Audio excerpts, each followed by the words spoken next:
Todos, tengan todas en esta más o menos fría mañana, porque han habido otras más frías de diciembre y bueno, muy felices de estar acá con todos ustedes. Acá los jueves siempre tenemos un espacio para crecimiento espiritual y siempre me acompaña Robert Echeverría. Bueno, siempre es las veces que podemos, ¿verdad? Hacer el programa. Que podemos. Bienvenido, bueno. Robert, bienvenido. Gracias, Paz. Buenos días. Siempre disfrutando la compañía de ustedes acá, que nos hacen el favor de acompañarnos. Compartíamos ahorita de que hay una edad en la vida donde ya uno no ve tan bien como antes, ¿verdad? Y lo dice por mí. Sí, en realidad Robert dice, mira, tengo que leer como así, y yo del ojo izquierdo tengo que leer parecido, muy a la distancia, si no veo todo borroso. Y yo me operé exactamente hace a los 30 y tantos, para eso que te quitan la retina y te queman no sé cuánto y te vuelven a poner, y quedé súper bien, pero me dijeron, después de los 40 es posible que le afecte, y cumplí 40. En todo caso, pues, vamos a hablar hoy no de ojos, pero sí de guerra espiritual, por lo menos un ratico juntos. Creo que es un temazo, sobre todo en diciembre, y digo sobre todo en diciembre, por la gran cantidad de cosas extrañas que ocurren, atípicas, muchas muertes, mucha depresión, mucha tristeza, mucha soledad. Incluso posteaba ahí en el Facebook que en diciembre hay noviazgos de diciembre, ¿verdad? Entonces, por miedo a estar solo, vuelvo con aquel que no soportaba, por eso terminé, pero ahora vuelvo con él porque ahora descubro que sí lo amo. Más que amarlo, yo creo que a veces ocurre por un asunto de necesidad de no estar solo, de no sentirse solo, no sentirse sola, no en todos los casos. Pero, ¿qué tiene todo esto que ver con una guerra espiritual real? Y por otro lado, Robert, hemos vivido en modelos de iglesias que a veces pierden un poco el equilibrio. Por un lado están las que todo lo sobre espiritualizan, y por otro lado están las que niegan el mover espiritual. Y la Biblia enseña pues que sí, hay todo un mundo espiritual al que debemos conocer y debemos pues enfrentar de la mejor manera. Quisiera comenzar con un versículo a manera de introducción. Y justamente revela todo lo que hablaremos. Está en Hechos 10:38. Dios ungió con el Espíritu Santo y con poder a Jesús de Nazaret. Lo ungió, lo consagró para una misión. Y él anduvo haciendo el bien, ojo con lo que sigue, sanando a los oprimidos por el diablo, porque Dios estaba con él. La misión fundamental de Jesús, además de predicar el Evangelio y de exponerse como el Salvador de la humanidad, fue libertar de la opresión del diablo a las personas. Entonces nos explica el versículo que sí existe un mundo espiritual, sí existe un diablo que trabaja con sus demonios y además oprimen al ser humano. Sea creyente o no creyente, el diablo trabaja sobre cualquier persona, incluso sobre todo en los creyentes, porque creo que su misión es que nadie se le parezca a Dios, que nadie se le parezca a Jesús. Adelante. Es que nos trajeron cafecito acá. Sí. Gracias. Mire, y si hay un humito ahí. Dios la bendiga. Gracias. Esto todavía no. Gracias. Sí, y el profeta Isaías lo tocaba muy bien, y el Señor Jesús hablando el cumplimiento de la misma profecía de Isaías en él, y él vino a liberar cautivos, decía textualmente el profeta Isaías, y el apóstol Pablo decía que él llevó cautiva la cautividad y dio dones a los hombres. Esa fue la misión, quitar esa opresión diabólica en la humanidad para sembrar lo que antes parecía imposible, que pasamos de las tinieblas a su luz. Ahora, el asunto con esto de la opresión es que sí sabemos que el diablo es real. Decían que el mayor engaño del diablo siempre es hacerle creer al mundo que él no existe, y lo ha logrado de alguna forma interesante, a pesar de ver la maldad tan que uno puede afirmar, sí, que aquí hay mano espiritual. Pero por un lado están los que dicen todo es el diablo, ¿verdad? Lo cual es un error. Por otro lado están otra vez los que dicen no exagere, ¿verdad? Y la Biblia por lo menos deja saber dos tipos de batallas con las que vivimos. Una es a lo interno, Jesús decía, de adentro del corazón. Igual Santiago 1:14. Cada uno es tentado cuando sus propios malos deseos lo arrastran, lo seducen. Luego el deseo ha concebido, engendra pecado, el pecado una vez que ha sido consumado da luz a la muerte. Es como una comparación, una analogía con el embarazo, ¿verdad? Primero toda la historia, el enamoramiento, el coqueteo, luego viene la acción, luego queda embarazada, luego de mucho tiempo da luz y en este caso es un bebé, en este caso es muerte.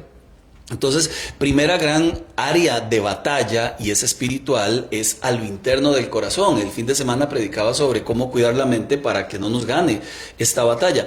Pero la segunda, que es definitiva, es el diablo atacando. Yo he escuchado a mucha gente que dice, estoy en pruebas, y yo siempre he dicho, prueba o consecuencia, ¿verdad? Porque una cosa es una prueba, producto de que Dios me pruebe o que el diablo esté tentando mi vida, y otra cosa es una consecuencia por mi pecado. En este caso que vamos a hablar, primera de Pedro 5:8, el apóstol Pedro dice, practiquen el dominio propio, manténganse alerta, y explica por qué. Su enemigo, el diablo, es el enemigo nuestro, ronda como león rugiente. No dice que es un león, el único león de la tribu de Judá es el Señor. Dice que parece un león por la forma en que ataca. Los leones suelen atacar, adentrándonos en el mundo de National Geographic, los leones suelen atacar en manada, al descuidado, al herido, al débil, al que está en otras, así ataca el diablo. Igual, y suele atacar a contraviento, porque si ataca de frente, el olor de las leonas es hediondísimo, dicen los especialistas. No es la palabra que usaron ellos, pero al final entonces atacan a traición, ¿verdad? De una manera astuta. Entonces igual trabaja el diablo sobre nuestras vidas y entonces sí existen las dos cosas. Por un lado, cuando mi propio corazón genera tentación producto de la naturaleza caída, la maldad del ser humano, y por otro lado, cuando Satanás ataca directamente, a veces con dardos de fuego, con flechas del maligno, a veces con actitudes de personas que son usadas por el enemigo para volcar nuestras vidas, etcétera. Aquí la pregunta no es si ataca porque ataca, no es si estamos en guerra porque estamos en guerra. Aquí la pregunta es ¿cómo se enfrenta? Robert, yo vi por muchos años gente, y no estoy haciendo chiste de esto, todo lo contrario, es un tema muy serio, pero sí vi por muchos años gente que enfrentaba la guerra espiritual vestidos de fatiga, dando la idea de que eran guerreros y que tenían que vestirse con trajes de ejército. Entonces se metían en un salón como estos, 10 o 15, a guerrear contra el diablo, y lo que decían era: el diablo, te aplasto, te echo al infierno, te ato y qué sé yo. Entonces las preguntas válidas ¿esa es la forma correcta de pelear esta guerra espiritual? ¿Hay otra forma que Jesús nos enseñó? ¿Esta es pintoresca? Si es auténtica, ¿tiene un asidero en la Biblia o no? Las cosas que se dicen cuando se habla de demonología, por ejemplo, el estudio de los demonios, los ángeles y todo, que hasta se les dan rangos, nombres y todo lo demás, a pesar de no tener un asidero bíblico. Entonces quizás hoy quisiéramos adentrarnos no en justificar que vivimos en una lucha, esa la sabemos, ¿verdad? Sino en cómo se enfrenta esa batalla. No sé hasta qué punto reaccionará el diablo ante personas vestidas de fatiga, ¿verdad? Si con algún tinte de broma. Pero lo cierto es que la lucha empieza en las decisiones que tomamos. Decía el sabio Salomón en Eclesiastés 18, el que cava una fosa caerá en ella, y el que derriba una pared le morderá la serpiente. No habla que la serpiente, tipificando el mal, algo malo, te va a morder así porque así. Yo tomé decisiones en mi corazón que fueron abriendo ese hueco para que entrara y me mordiera. Entonces hay muchas cosas, por ejemplo la infidelidad. La infidelidad empieza por cosas que parecieran inocentes, que parecieran que no van a tener ningún efecto. Por ejemplo, que hoy alguien reciba, alguna dama que nos ve, reciba casada, reciba de algún compañero apuesto, bonito, y tal vez no es bien tratada en su lugar, en su hogar, y de repente empieza a endulzarle a este hombre el oído cosas que nunca ha recibido de su marido, y empieza a responder: uy, qué lindo que siento, y qué lindo que siento, y empieza a responder esos mensajes. Poco a poco estoy derribando esa pared, y tarde que temprano la serpiente me va a morder. Pongámosle nombre, porque eso es un ataque espiritual. eso es una batalla espiritual. No se ve, no se ven armas, no se ven ejércitos, no se ve el traje de fatiga, no se ve nada. Simplemente hay una acción inocente, ¿verdad? No estamos haciendo nada. Siento bonito, hay una confusión en la cabeza, hay una afirmación: en mi matrimonio no estoy viviendo nada de esto, qué lindas son esas palabras. Entonces hay un endulzamiento de toda la historia. Esa es la parte interesante. Alguien decía, Robert, si el diablo no saliera en la tentación como diablo, nadie cae. Nadie cae. Nadie cae, se sale ahí con la cara de demonio, Pero con no tridente. sale 90, 60, 90. Sí, sale de... O lleno de cuadritos, y ese... Hay unos que tenemos solo uno solo, ¿verdad? Sí. Pero no Nosotros sale... tenemos un círculo. Es un círculo, no cuadrito.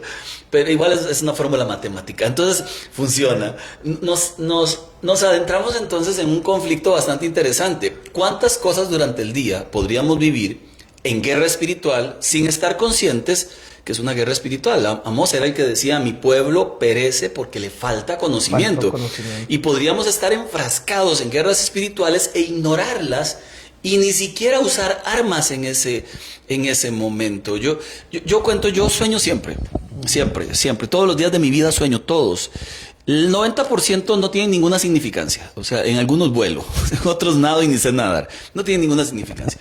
Pero sí sé que hay sueños que te perturban.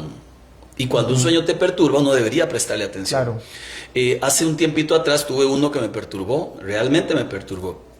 Y me levanté serio, me levanté pensativo, me levanté pensando en mal, porque el sueño tenía algunos matices extraños. No voy a explicar, en realidad no hace falta.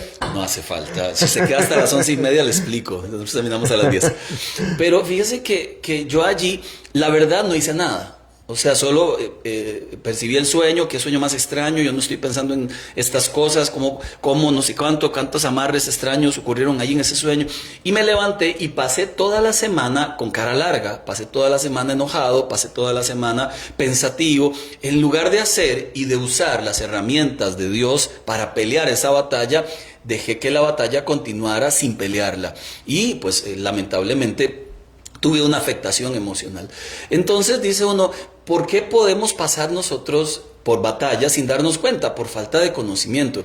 Lo que decía Robert, que es un ejemplo súper claro en cuanto al adulterio y muy común. En realidad, a veces no lo vemos como una batalla, y ahí se está gestando una batalla por el control de las emociones y del alma. Me llama la atención que el Señor Jesús le dice a Pedro, fue verdad, Satanás ha venido para zarandear tu alma, pero yo he orado por ti. No le dijo, le dije, lárgase Satanás, te reprendo, te ligo, como hicieron muchos liguistas en la final, ¿verdad? Amarro, ligo las piernas de los no lo lograron, ¿verdad? Eso no surge efecto. Pero a lo que, todo esto que cuentas, interesante ver que no se trata de cuánto Satanás va a influenciar, que lo va a hacer. Y de hecho alguien decía por ahí que todos los hijos de Dios tenemos en el infierno un rótulo que dice se busca vivo o muerto. Yo diría se busca muerto, porque vino a matar, robar y destruir. Pero es a lo que estamos exponiendo nuestro corazón. Cuando leías los hechos que el Señor fue ungido directamente por el Espíritu Santo, cuando fue al desierto, dice Lucas que fue llevado por el Espíritu, ya había alojado algo en el corazón de Jesús, que esa verdad que está alojada, que él mismo era la verdad caminante, ¿verdad?, hacía que cualquier influencia fuera repelida por lo que ya había alojado en el corazón. ¿Qué es lo que sucede? A veces estamos exponiendo nuestro corazón a bases de información que nos van a llevar a tomar decisiones erradas. ¿A qué estamos exponiendo el corazón? ¿A qué información estamos exponiendo nuestro corazón? Y hablando de la importancia de tener discernimiento y darnos cuenta de qué estamos atravesando, pues decías ahora algo que es digno de rescatar. Jesús no se enfrascó en una pelea contra el diablo cuando Pedro estaba siendo tentado, ¿verdad? No se enfrascó, no lo ató, no amarró al hombre fuerte, que es un versículo bastante mal interpretado. No amarró al hombre fuerte, y entonces la Biblia enseña una sola vez será atado el diablo, y es en el milenio. No enseña que antes cualquier ser humano lo pueda hacer, eso nos enseña. Cuando miramos a los discípulos, por ejemplo, en sus guerras espirituales, tampoco los vemos con estas prácticas. Ni vestidos de fatiga, que no existía o no se existía en ese tiempo, ni tampoco los vemos atando y desatando al diablo. No es que no es algo que nos sea posible hacer a nosotros los seres humanos. Donde sí tendría sentido es que cuando un cristiano vive en santidad, podríamos decir, las manos del enemigo están atadas, ¿verdad? De alguna forma simbólica. Podríamos decir, él no tiene poder sobre una persona que cierra puertas en su vida. Entonces, esta misma señora de la que hablas, ¿era señora o era señor? No sé, era un ejemplo. Era un ejemplo. De esta misma del ejemplo de la que habla Robert, que se llama... Doña Señora. Doña Señora, esa misma Doña Señora. Exactamente, ella se siente tentada por Melquiades, ¿verdad? Que es un muchacho muy bien hecho, que la trata bonito, que le dice cosas. En ese momento ella debe ser consciente, esto me puede tirar abajo mi matrimonio, mi vida, mi espiritualidad. Sí, aceptar. Tengo un problema matrimonial. Sí, aceptar. Mi esposo no me dice hace tiempo cosas lindas. Esto tenemos que resolverlo. Necesitamos comunicarnos, hablar con un consejero, rascar donde pica, quitar la cosa fea y eso, ¿verdad? 2, cuando soy consciente de algo como esto, necesito cortar con esto de inmediato. ¿Por qué? Porque todo comienza por una sonrisa, todo comienza por un saludo. Entonces mejor me planto en modo dignidad, en modo estoy casada, en modo tengo hijos, en modo no quiero una destrucción familiar y repelo. Pero allí se da más fácil cuando esta señora usó el arma de la oración, que es una de las armas de la guerra espiritual, de la batalla espiritual y de la armadura, que cuando una persona vive en oración para con Dios, vive en entrega a Dios, en estos momentos de tentación es fácil discernir el momento y al mismo tiempo, aunque no es fácil, debe tomar una acción puntual de voy en contra de algo como eso. Recuerdo que alguna vez te entrevistaron en Canal 7, me parece, hablaste de este tema, hablaste de las vacunas, ¿te acordás? Y la guerra espiritual ahí no es vestirse de fatiga o hablar con los demonios, que era otra. ¿Y cómo te llamas? ¿Y cuál es tu nombre? ¿A quién te gusta? ¿A quién quieres matar? ¿Verdad? Eso no es basado en lo que el Señor le dijo, cállate y sal, ¿verdad? Aclaremos eso. Fue un único evento. Un único evento y rápido. Sí, fue un único donde Jesús le preguntó al demonio y lo hizo para que supiéramos el poder que tenía el Señor sobre la magnitud los demonios. Del milagro y la liberación que iba a hacer. Entonces, una legión de demonios. ¿Cómo te llamas? Una legión de demonios. Entonces lo que está enseñándonos ahí es Jesús tiene poder hasta para echar legiones de demonios, pero no era para que hiciéramos de esto una doctrina en donde cada vez que existiera un momento espiritual dijéramos, a ver, don demonio, te quiera que te encuentres, di tu nombre. O sea, eso no da pie para algo como eso. Sí, y se han escrito hasta libros de eso. La sola pregunta es para cuantificar o magnificar el milagro que el Señor iba a hacer en cuanto a la liberación. Y en lugar de esto, bien decías, me acuerdo muy bien, ¿qué tal si nos sentamos y somos en esta área, somos atacados y hablamos en la mesa? Usted tiene dos alternativas.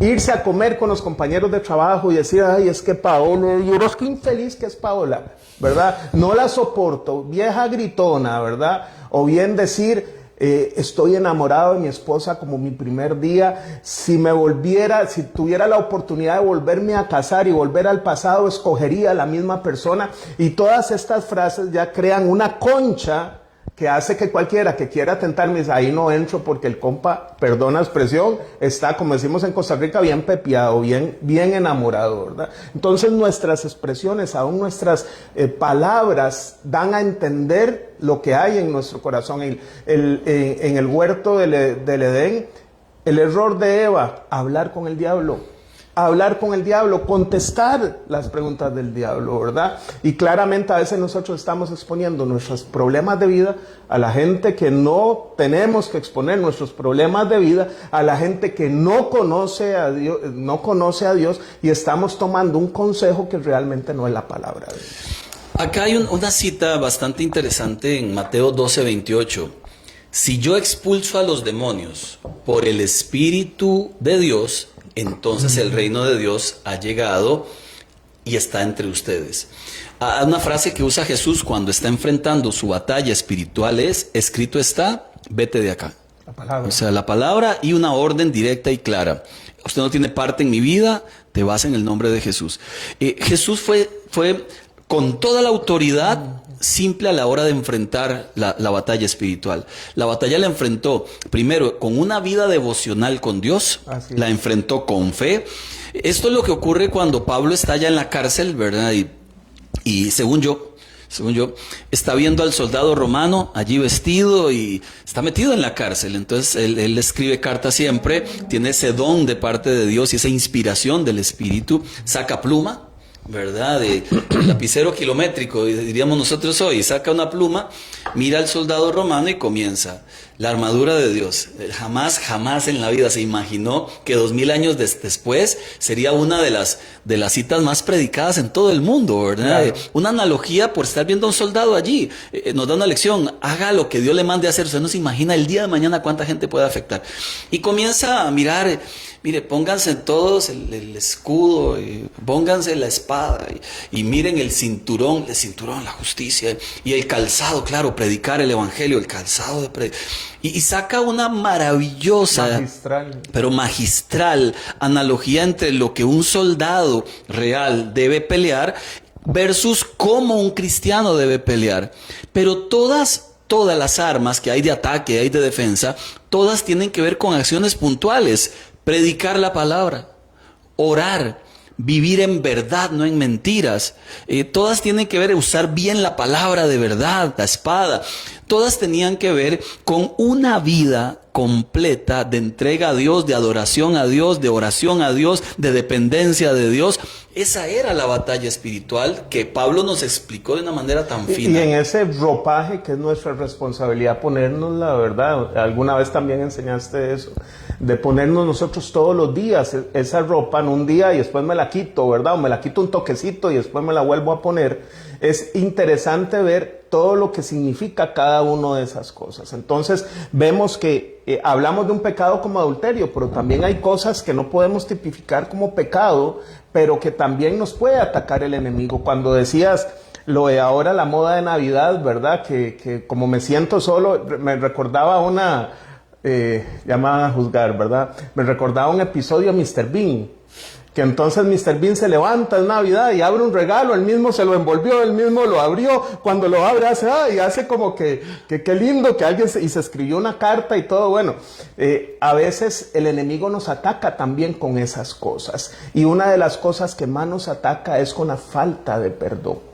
Muchos, y somos testigos de muchos casos de personas que tuvieron pecados difíciles de salir, como todos hemos pecado. El que dice que no es pecador, que no ha pecado es mentiroso.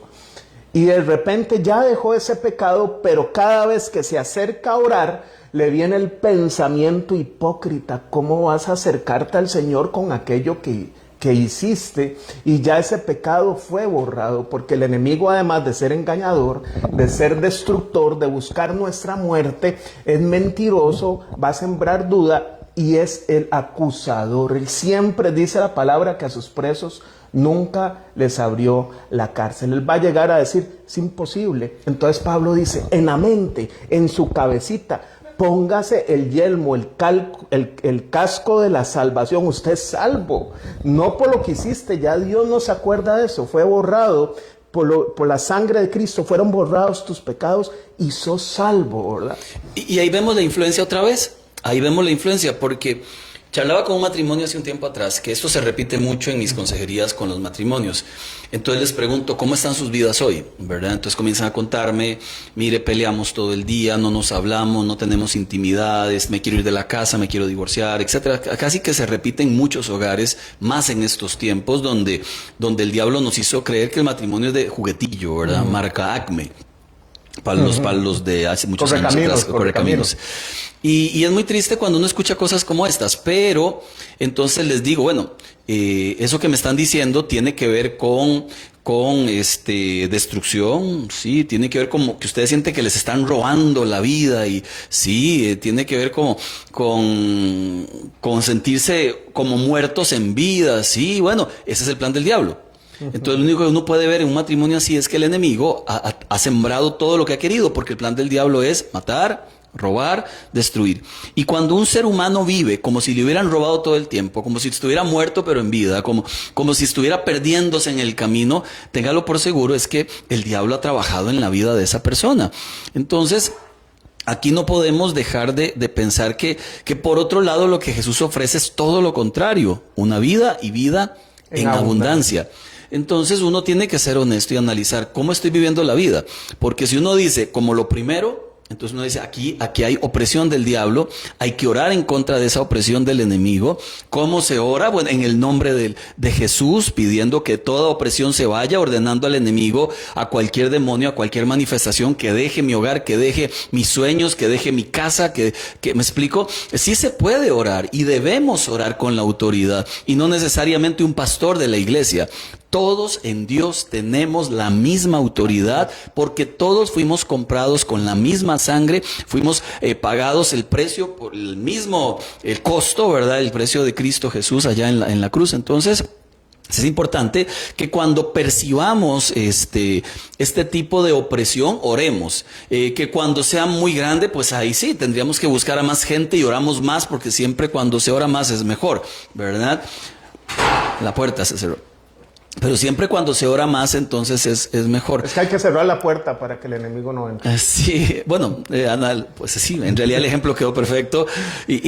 Pero sí es importante que ni muy, muy, ni tan, o sea, ni los extremos de algunos libros, ni las vivencias personales de alguna gente las hagamos doctrina, ni tampoco negar que sí existe mover espiritual con el que debo yo lidiar y con el que debo enfrentar. Decíamos las armas, oración, lectura de la palabra y usar bien la palabra, cuidar los pensamientos, como decía Robert ahí, con el casco, ¿verdad? Y al mismo tiempo lo que estoy diciendo es, Dios me ha hecho libre, me ha hecho salvo, sí he fallado, sí he pecado, pero la sangre de Jesucristo me limpia de todo pecado, no tengo por qué vivir en temor, ni tengo por qué vivir en el pasado. Entonces, allí es como comienza la verdadera batalla espiritual, que tiene que ver con pensamientos, con actitudes, con acciones. Si nos ocupáramos más de buscar a Dios que estar hablando con los demonios, ya estuviéramos equipados para poder vencer. El Señor nos dijo, mayor es el que está en nosotros que el que está en el mundo. En habilidad de Satanás, en su habilidad de engañador, lastimosamente insertado en muchas personas mentiras como verdad. Como estoy acostumbrado a vivir de esta forma, por ejemplo, los gritos en el hogar o todas las situaciones de convivencia matrimonial que tocabas, lo han hecho tantas veces que ya dice, ya no hay oportunidad para mi matrimonio, esto es lo que me tocó vivir, como dice aquella canción, es verdad que es más fuerte la costumbre que el amor, era lo que decía, no sé, y todas estas cosas. ¿Cuál es el cantante cristiano que la canta? No sé, Danilo, no es. No. Y en todo esto que vemos, el Señor Jesús, y lo habías hablado ahora, cuando le critican que por qué los discípulos no se le lavaban las manos, ¿verdad? Hay que lavarse las manos. No se lavaban las manos, el Señor no es lo que entra, lo que contamina, lo que sale del corazón, lo que contamina. Entonces, lo que exponemos nuestro corazón es el centro de la toma de decisiones. Y según las decisiones que tomemos, así van a estar cautivos nuestros pensamientos. Amemos al Señor con todo nuestro corazón, con toda nuestra mente, pensamientos, con toda nuestra alma. Si alojamos un pensamiento, el alma, los sentimientos se van a ver influenciados y al final nuestro cuerpo va a sacar a luz aquello que estaba en el corazón con todas las fuerzas. Decías este fin de semana que me gustó mucho, que todas estas tomas de decisiones viene una idea, esta idea produce una conducta, esta conducta produce un hábito y un hábito produce una fortaleza. Hay que evitar que llegue a ser fortaleza y hay que accionarse rápido en ello. Hay una cita en la Biblia que es una de las más mal interpretadas, ¿no? Y es cuando justamente le decíamos ahora, cuando el Señor dice cualquiera que no ata al hombre fuerte no podría primero robar sus bienes y qué sé yo. Luego hay otra cita que explica, todo lo que ates en la tierra será atado allá en el cielo y todo lo que desates en la tierra será desatado. Yo leí un libro cuando tenía 16 años, siempre me ha gustado mucho la lectura, y me acuerdo en aquella oportunidad, yo leí eso, entonces pasé por un carrazo del año, yo tenía 16 años, el carrazo del año era del 90, 70 y 80 y tanto. O sea, ya no sería del año, ¿verdad?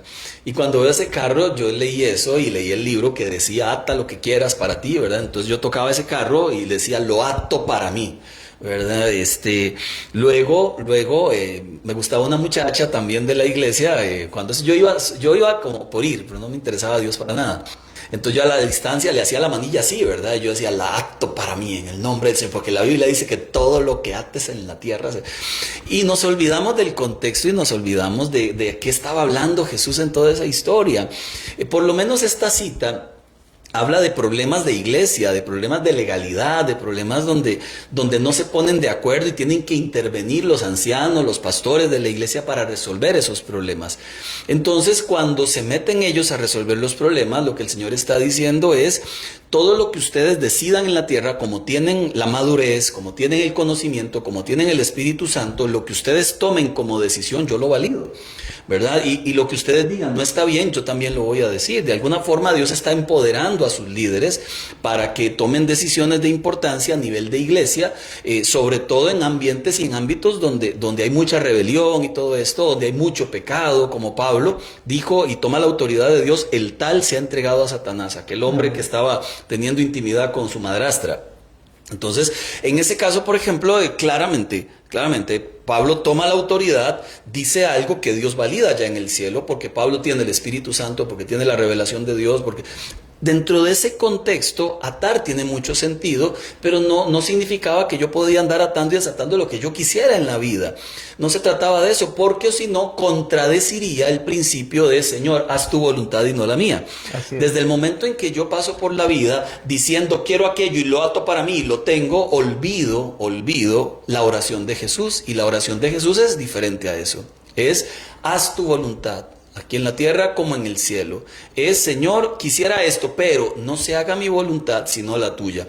Entonces, la Biblia, que no tiene contradicciones, lo que tiene son malas interpretaciones, deberíamos leerla completa. Y en lugar de basarnos en el pensar de un lindo escritor que se desfasó en su opinión personal, deberíamos acercarnos al texto dentro del contexto para no errar en el blanco. Claro, y había un libro, no sé si te acordás, que fue un bestseller secular, que fue El Secreto, y El Secreto hablaba de la ley de la atracción, que lo que nosotros queremos lo pensamos tanto que viene. Por ejemplo, Marijo Josué, y viene. Y llegó. Por eso ya es por otras vías diferentes. No por el pensamiento no es por esta, metafísico. Y creemos en la guerra espiritual como algo caprichoso, ¿verdad? Como que yo soy Dios, como que yo soy el que tiene el poder para hacer esto, no hacer lo otro. Y claramente el Señor dejó autoridad a la iglesia. ¿Para qué? Para hacer la voluntad de Dios, no nuestra propia voluntad, para hacer la voluntad de Dios. Me llama la atención porque Judas habla de esto, ¿verdad? El arcángel Miguel va a pelear por el cuerpo de Moisés y no le dice: Satanás, te ligo, te amarro, te atrapo, te reprendo y todo lo que sabemos, sino que le digo: el Señor te reprende. Eso fue el arcángel Miguel. El Señor te reprende. Ojo el rango. Ajá. Ojo, el arcángel, para empezar, es poder. Es poder. Dirige un ejército de ángeles, podríamos decir. Y el rango que además es mencionado en la Biblia, uno de los pocos que es mencionado en la Biblia, Gabriel y Miguel, son de los pocos que son mencionados en la Biblia. Y ni siquiera él, dice textualmente el libro de Judas, se atrevió a proferir maldiciones sobre el diablo. Ni siquiera él. Lo que dijo fue que el Señor... No le dijo diablo cochino ni nada de eso. Que a veces uno vacila con eso, uno debería tener mucho cuidado a veces. Yo lo he hecho y a veces pierdo la conciencia. Yo. A veces uno de verdad, ¿no? A todos nos pasa, hacemos chistes de cosas como estas y terminamos minimizando que hay una batalla real, auténtica, con la que no deberíamos jugar, como cuando se toma el nombre de Dios en vano. Terminamos minimizando también el hecho de vacilando se mató un viejo, ¿verdad? Decían por ahí. Yo, por ejemplo, veo algunas series a veces de televisión que son vacilonas, que todo el mundo ve, y hace poco vi una que Superlibro y esas cosas. Esas, por supuesto. Hace poco vi una ahí donde uno de ellos maldecía a Dios. Ahí dijo una vulgaridad acerca de Dios. Hasta ahí llegó mi serie, o sea, hasta ahí llegó, y le dije a la familia: gente, aquí en esta casa no veamos esto, por Dios, esto es inmoral, esto atenta contra la santidad de Dios, y además todo el mundo escucha algo como eso y termina uno diciendo: se vale, Se vale maldecir a Dios y no pasa nada, se vale. No, sí pasa, sí pasa. Hay implicaciones severas, auténticas, reales que ocurren. Y un creyente que se precie en su cristianismo debería estar atento a estas cosas, que son al final puertas abiertas. Claro, y es lo que hablábamos de a qué nos exponemos, porque si nos exponemos repetidamente a lo que el mundo ofrece, vamos a asumir lo que el mundo dice como una verdad. Como si todo fuera el mundo verdad. lo hace, eso no es malo, no sea legalista, no sea extremista. Decía otro escritor, yo leo tanto que no sé cuál escritor a veces escribe, así que me disculpa don escritor si usted algún día ve este programa, pero este hombre decía que el éxito del diablo siempre es, si se puede llamar éxito la palabra, siempre es meterte una idea, cuando usted la repita, ya él tuvo éxito en el Claro. objetivo, ¿verdad? Porque ya no es la idea del diablo ahora, la compraste, es tuya. Y a partir de ese momento, mi matrimonio no sirve. Y a partir de ese momento, ya comienzas a vivir en función de eso. Yo no sirvo para nada. Y a partir de ese momento, ya vives en función. Siempre voy a estar metido en estas conductas. Y ya vives en esa historia. La verdad es que ¿para qué lo busco si oro y nada pasa? Entonces, cuando el diablo logra que usted repita una idea de él, pues ya logró su objetivo. Ya creo que a partir en adelante simplemente comienza él a darte a tolillo con el dedo y uno por la vida pues repite y repite las mentiras que el diablo ha metido en nuestras cabezas. Y aún en el caminar ministerial estamos sometidos a esto, también influenciados por esto. Recuerdo la orden del Señor a Moisés, ¿verdad? Tienes que llevar a este pueblo a la tierra prometida, hay que cruzar el Jordán, y en eso Moisés entró en una depresión terrible. Yo creo que yo también hubiera entrado en esa depresión, y tal vez mucho antes que Moisés, viendo la rebeldía de Israel, y dice: ¿acaso yo soy la nodriza de estos huilas? ¿Acaso, Señor, prefiero morir? Ya tenía un pensamiento suicida de muerte, ya estaba harto de esto, y en el momento que el Señor en las aguas, ¿cómo era? Las aguas del...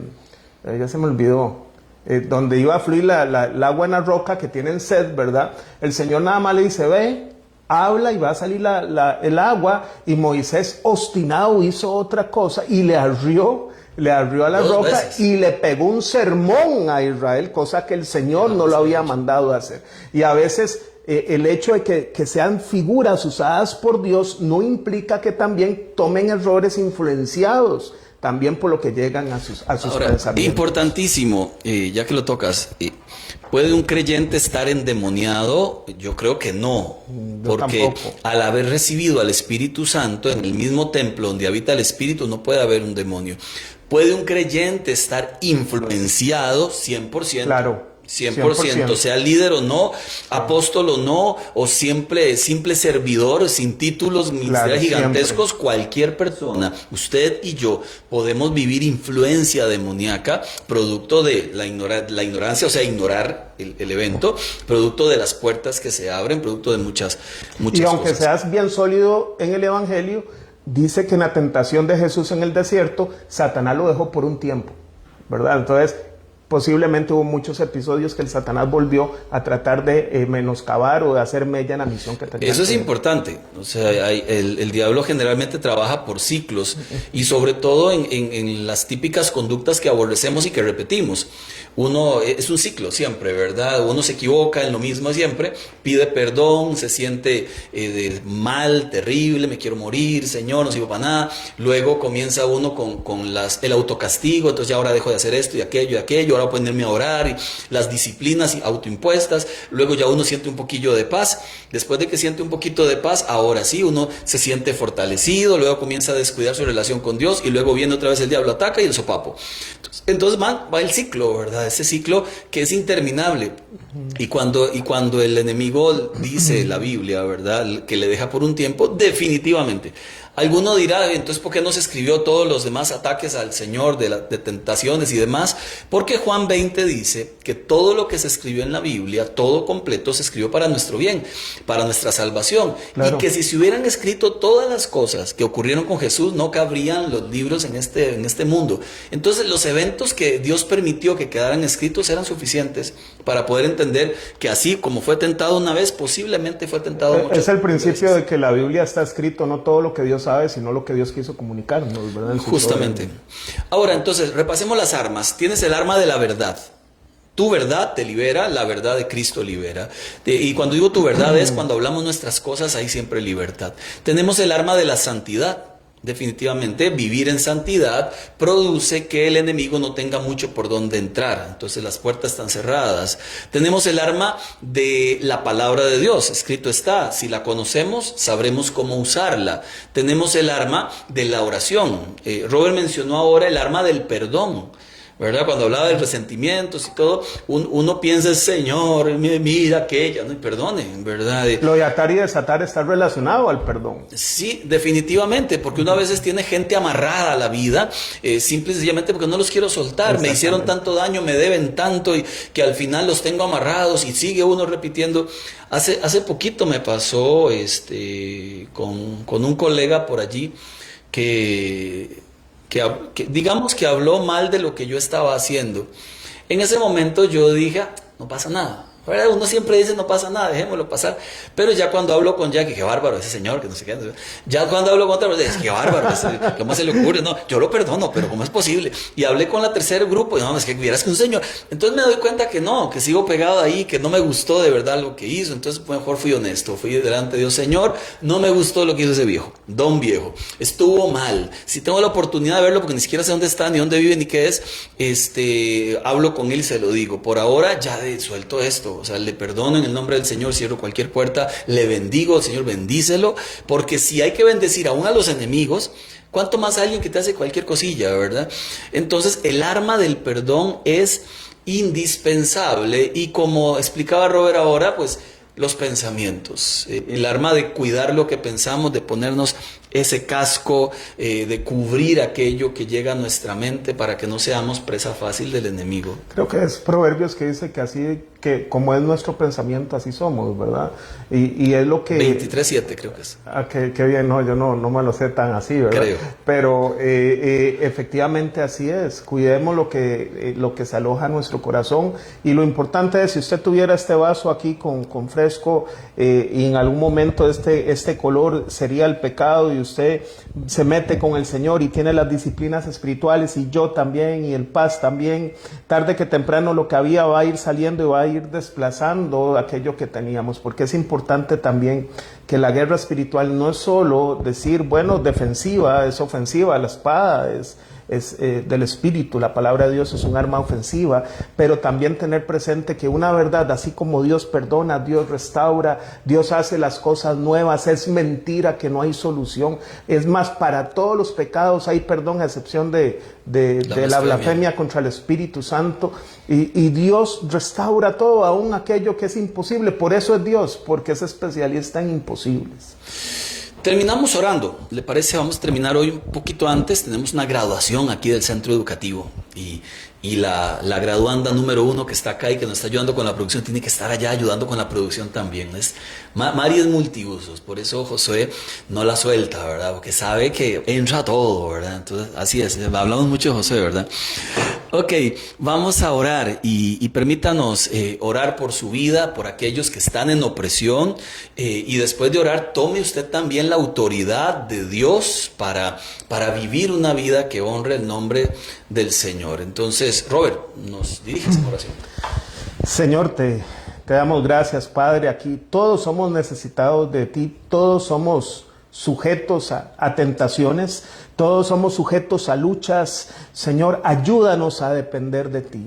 Hoy oramos por nuestros amigos y amigas que se sienten, Señor, muy influenciados, que se sienten que no pueden salir. Padre, pedimos que tú visites sus vidas y que tú puedas, Señor, hacerles ver la verdad, la única verdad, que para eso apareciste, para deshacer las obras del diablo, dice tu palabra, Señor, para darles vida y vida en abundancia, que sí se puede, Señor, en tu nombre, Señor. Oramos por aquellos que están amargados por la falta de perdón, amargadas porque les hicieron algo. Ellos no nacieron para vivir amargados, sino para recibir vida, Señor.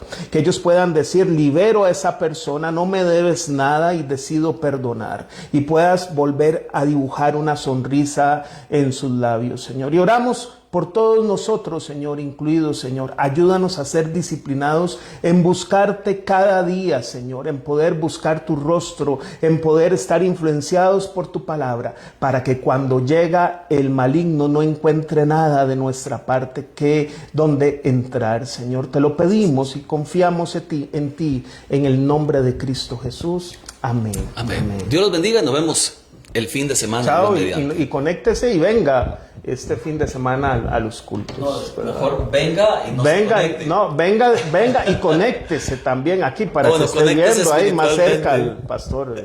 Excelente. Un abrazo a todos.